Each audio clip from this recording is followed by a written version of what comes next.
Hi everyone, Anthony, Mortgage Training Academy. Today's just about movement. And movement, the main thing with this video is you got to stay moving. Okay, you can't be stagnant. You can't stop. You can't wake up tomorrow and say, you know, I don't feel like it. You know, if you allow your emotions to control your life, you'll never get anything done. Waking up in the morning when the sun comes up, get out of bed and get to move it. Never rely on your emotions, because our emotions are going to trick us. And so when I say keep moving, you get up. You know, you may work combinations. You may work combinations. You may work, you know, knees. You may work headbutts. But the point is you just keep moving.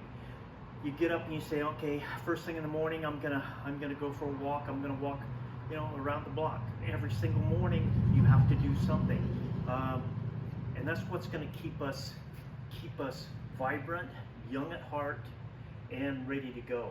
And if you know, it's like an example. If I work my shoulder like this and I feel stiffness, I need to work that out. Okay, I can't just say, well, it's because I'm stiff, it's because I'm stiff. No, it's because you don't work it. That's why you get stiff.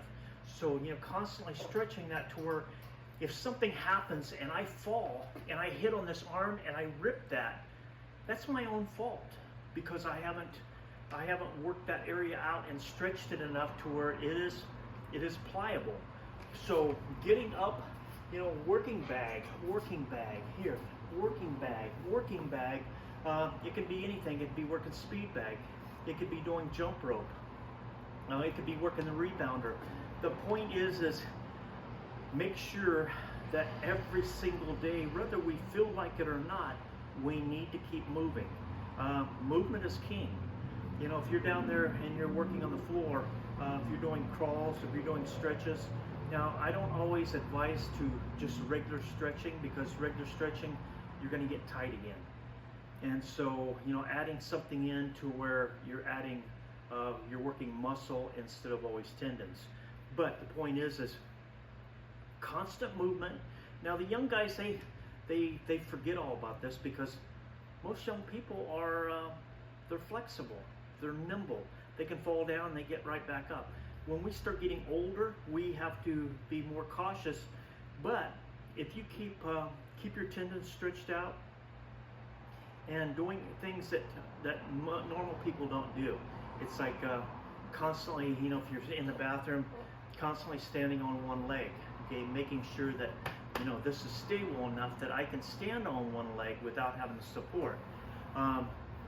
It may be, you know, touching my palms to the floor, but I'm not just stretching. When I touch my palms to the floor, I'm not just sitting there stretching. I may be doing something so that my muscles start working, and it's not just a basic stretch. So keep the movement. Keep doing things that aren't normal. Squats. You know, do squats every single day. Do some type of a squat. Get used to that position. It opens up the hips and it gets all those tendons to working. How you're standing. Are you standing with your hips forward, or are you standing with your hips back? Now that's going to affect every part of your body. You're going to say, well, I've got a rib out. Well, your rib's out because your body's forward, and now the ribs are trying to hold everything in place. So get used to, you know, the shoulders being back, the head being up, and you know, little tiny changes is going to make all the difference. But movement, constantly movement. Get up and make a routine. Say, you know, if you like doing jump rope, do jump rope. Walk around the block. You know, work on the heavy bag. Work on stick drills. Work on knife drills. But do something. You know, go play tennis. But make sure every day you're doing something. And you know, it might just be going on a hike, you know, over the weekend. So constant movement. You know, I'm constantly doing this. I'm constantly, you know, hand washing, you know, which is a thing from James DeMille. You know, constantly, you know, stretching that out. So if I do fall, it doesn't injure my arm. You know, I stretch those tendons out. So, so anyway, you guys have a good day, and I will catch you guys later.